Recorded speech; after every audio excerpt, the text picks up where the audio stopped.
Hello बच्चों, okay physics class में आपका स्वागत है। आज क्लास 12 फिजिक्स सेकेंड का पहला चैप्टर का थर्ड लेक्चर पढ़ते हैं।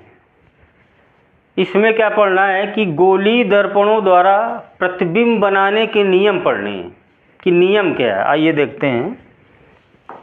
गोली दर्पण द्वारा प्रतिबिंब बनाने के नियम। ये गोली दर्पणों से बनने वाले प्रतिबिंबों को बनाने के नियम पढ़ने। ये नियम कितने हैं? 4 नियम है। Rule number 1, 2, 3, 4। तो इसके बारे में चर्चा करते हैं। तो पहला रूल क्या है, ये इसके बारे में पढ़ते हैं।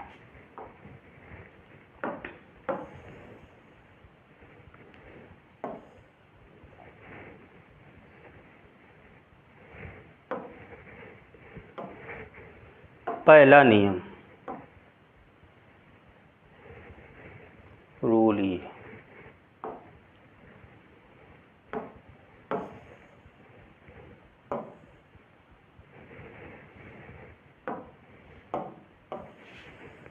ये पहला नियम है। देखते हैं पहला नियम। ये आपका अवतल दर्पण है।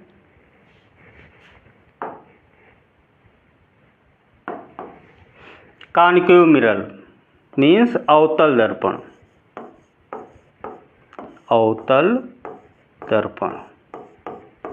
कॉन्वेक्स मिरर उत्तल दर्पण।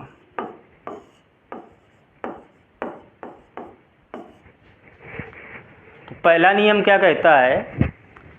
रे parallel to principal, ray parallel to principal axis will pass through focus after reflection. इसका मतलब है कि यदि कोई प्रकाश की किरण मुख्य अक्ष के समांतर पास हो रही है। कैसे पास हो रही है? मुख्य अक्ष के समांतर पास हो रही है। ये है आपकी, ये दर्पण का ध्रुव है, फोकस है, वक्रता केंद्र है, और ये जो रेखा है अनंत तक, इसको बोलते हैं मुख्य अक्ष, प्रिंसिपल एक्सिस, मुख्य अक्ष। तो पहला नियम कहता है कि अगर कोई प्रकाश की किरण मुख्य अक्ष के समांतर पास हो रही या आपतित हो रही, तो परावर्तन के बाद यहाँ से किरण परावर्तित होगी, क्योंकि अवतल दर्पण है।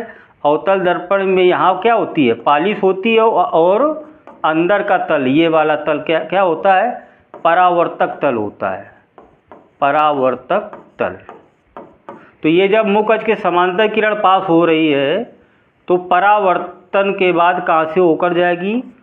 मुख्य फोकस से होकर जाएगी। ये नियम है पहला, कि रे पैरेलल टू प्रिंसिपल एक्सिस, अगर कोई प्रकाश की किरण मुख्य अक्ष के समांतर पास हो रही, विल पास थ्रू, तो फोकस आफ्टर रिफ्लेक्शन, तो आफ्टर रिफ्लेक्शन, परावर्तन के बाद वो कहाँ से पास होगी? फोकस से पास होगी। ये नियम सेम उत्तल दर्पण में देखो, ये मुख्य अक्ष के समांतर, ये मुख्य अक्ष है, तो ये समांतर किरण पास हो रही, यहाँ से क्या हो जाएगी? परावर्तित हो जाएगी। और जब परावर्तित हो जाएगी तो ये कहाँ से आती हुई प्रतीत होगी? फोकस से आती हुई प्रतीत होगी। जबकि यहाँ कहाँ से रही है? अनंत से आ रही। तो परावर्तन के बाद ऐसा लगेगा कि ये प्रकाश की किरण यफ से होती हुई आ रही है। तो ये है पहला नियम, कि यदि कोई प्रकाश की किरण अवतल दर्पण में मुख्य अक्ष के समांतर आपतित होती है, तो परावर्तन के बाद वो कहाँ से होकर जाएगी? फोकस से होकर जाएगी। ये है पहला नियम। दूसरा नियम पढ़ते हैं। इसका दूसरा नियम क्या है?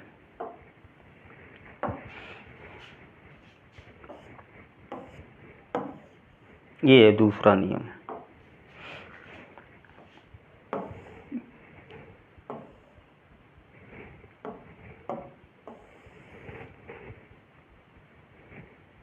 ये पढ़ते हैं दूसरा नियम।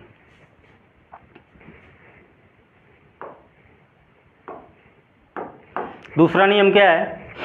कि रे पासिंग थ्रू फोकस, यदि कोई प्रकाश की किरण फोकस से जा रही है, पास हो रही है, रे passing through focus will become parallel, वो पैरेलल मीन्स मुकच के समांतर हो जाएगी। कब हो जाएगी? आफ्टर रिफ्लेक्शन, परावर्तन के बाद। तो दूसरा नियम कहता है कि यदि कोई प्रकाश की किरण अवतल दर्पण में मुख्य फोकस से आपतित होती है, कहाँ से आपतित होती है? मुख्य फोकस से, तो वो परावर्तन के बाद क्या होगा? मुख्य अक्ष के समांतर हो जाती है। ये है मुख्य अक्ष, मुख्य अक्ष, ये क्या हो जाएगी? ऐसे आपतित हो रही हो, परावर्तन के बाद मुख्य अक्ष के समांतर हो जा रही। ये पहले का उल्टा नियम है। पहला रूल क्या कहता है कि अगर कोई प्रकाश की किरण समांतर मुख्य अक्ष के समांतर जा रही तो परावर्तन के बाद फोकस से होकर जाएगी। और ये दूसरा नियम है कि अगर कोई प्रकाश की किरण फोकस से जा रही तो मुख्य अक्ष के समांतर हो जाएगी। पहला नियम में क्या था? अगर समांतर जा रही तो फोकस से होकर जाएगी, और दूसरा नियम कहता है अगर फोकस से जा रही तो मुख्य अक्ष के समांतर हो जाएगी। उत्तल दर्पण में ये प्रकाश की किरण कहाँ से जा रही है? फोकस पर। देखो यहाँ भी फोकस में जा रही, और उत्तल दर्पण में देखो फोकस में जा रही। लेकिन ये वाला तल कैसा है?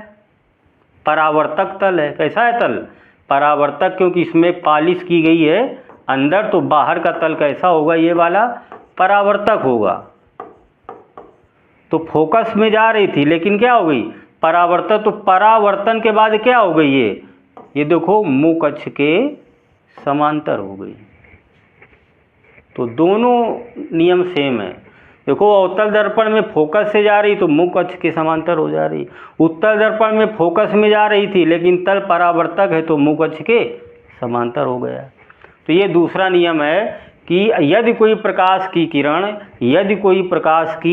किरण अवतल दर्पण में मुख्य फोकस से होकर जाती है तो परावर्तन के बाद मुख्य अक्ष के समांतर हो जाती है। ये दूसरा नियम। इसका तीसरा नियम क्या है? देखते हैं तीसरा नियम।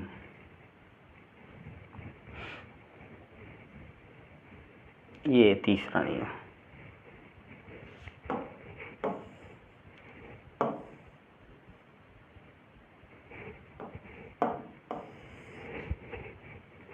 ये तीसरा नियम है। देखते हैं ये क्या कहता है। ये कहता है कि रे passing through centre of curvature, अगर कोई प्रकाश की किरण सेंटर से आपतित हो रही, सेंटर से पास हो रही, अवतल दर्पण में हो चाहे उत्तल दर्पण में, दोनों। देखो ये किरण कहाँ जा रही? सेंटर पे जा रही, सेंटर के सामने है ये। तो रे passing through centre of curvature will follow the same पथ बैक आफ्टर रिफ्लेक्शन। तो यदि कोई प्रकाश की किरण सी से होकर जा रही, वक्रता केंद्र से होकर जा रही, तो परावर्तन के बाद उसी दिशा में लौट आती है। अवतल दर्पण में यदि कोई प्रकाश की किरण वक्रता केंद्र सी से होकर जाती है तो परावर्तन के बाद उसी दिशा में वापस लौट आती है। सेम उत्तल दर्पण में देखते हैं ये प्रकाश किरण कहाँ जा रही थी? वक्रता केंद्र पर, और उसी दिशा में क्या होगी? क्योंकि ये तल कैसा है? परावर्तक है, तो सामने वक्रता केंद्र की तरफ जा रही थी, लेकिन परावर्तक तल होने के कारण उसी दिशा में वापस लौट गई। तो ये तीसरा नियम कि रे passing through centre of curvature will follow the same पथ बैक आफ्टर रिफ्लेक्शन, यानी रिफ्लेक्शन के बाद उसी दिशा में वापस चली जाती है। तो ये तीसरा नियम है कि यदि कोई प्रकाश की किरण अवतल दर्पण में सी से होकर जाती है तो परावर्तन के बाद उसी दिशा में लौट आती है। ये तीसरा नियम। अब एक और नियम लास्ट है, चौथा नियम, उसके बारे में भी पढ़ते हैं। चौथा नियम क्या कहता है देखते हैं। 4 ही नियम है, 4 नियम से ही सभी प्रतिबिंब बनेंगे, अवतल दर्पण के भी और उत्तल दर्पण के भी। ये चौथा नियम है, देखते हैं क्या होता है। चौथा नियम क्या कहता है? Ray incident at pole is reflected अगर कोई प्रकाश की किरण पोल यानी ध्रुव पर आपतित हो रही है, कहाँ आपतित हो रही है? ध्रुव पर। ये आपतित किरण है, कहाँ आपतित हो रही? ध्रुव पर। रे इंसिडेंट आपतित किरण एट पोल ध्रुव पर इफ इज रिफ्लेक्टेड बैक, तो वो जब वापस आती है तो making same angle with principal axis, तो वो जब परावर्तन के बाद वापस आती है, परावर्तन के बाद तो मुख्य अक्ष से सेम कोण बनाती है, बराबर कोण बनाती है। तो जो प्रकाश की किरण अवतल दर्पण में यदि कोई प्रकाश की किरण ध्रुव पर आपतित होती है तो मुख्य अक्ष से जितना कोण ये बना रही, कितना बना रहा है? आई, वो किसके बराबर होगा? जब ये किरण परावर्तित होती है तो ये परावर्तित किरण भी मुख्य अक्ष से उतना ही कोण बनाती है, आर, जितना आई उतना आर। ये नियम है। सेम उत्तल दर्पण में भी अगर कोई प्रकाश की किरण उत्तल दर्पण में ध्रुव पर आपतित होती है तो मुख्य अक्ष से जितना कोण बनाती है, कितना? आई। तो परावर्तन के बाद मुख्य अक्ष से कितना कोण बनेगा? आर। ये दोनों एंगल क्या होंगे? बराबर होंगे। ये कि ray incident at pole is reflected back making same angle with principal axis. ये सेम एंगल बनाता है ये प्रिंसिपल एक्सिस के साथ में। तो अवतल दर्पण में या उत्तल दर्पण में अगर कोई प्रकाश की किरण अवतल दर्पण के ध्रुव पर आपतित हो रही, कहाँ आपतित हो रही? अवतल दर्पण के ध्रुव पर, तो मुख्य अक्ष से जितना कोण बनाती है आपतित किरण, कितना? आई।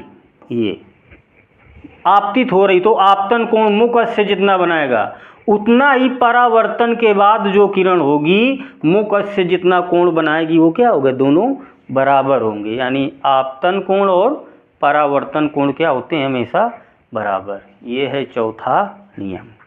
तो ये गोलीय दर्पणों से प्रतिबिंब बनाने के नियम है। 4 नियम है। पहला नियम क्या था? अगर कोई प्रकाश की किरण, अगर कोई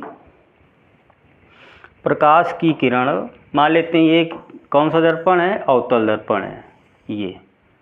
ये ध्रुव हो गया, ये वक्रता केंद्र, ये क्या हो गया?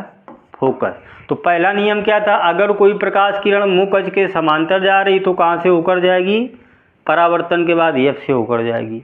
और दूसरा नियम था कि अगर कोई प्रकाश की किरण मुख्य फोकस से होकर जा रही तो परावर्तन के बाद क्या हो जाएगा? मुख्य अक्ष के समांतर हो जाएगा। ये दूसरा नियम था।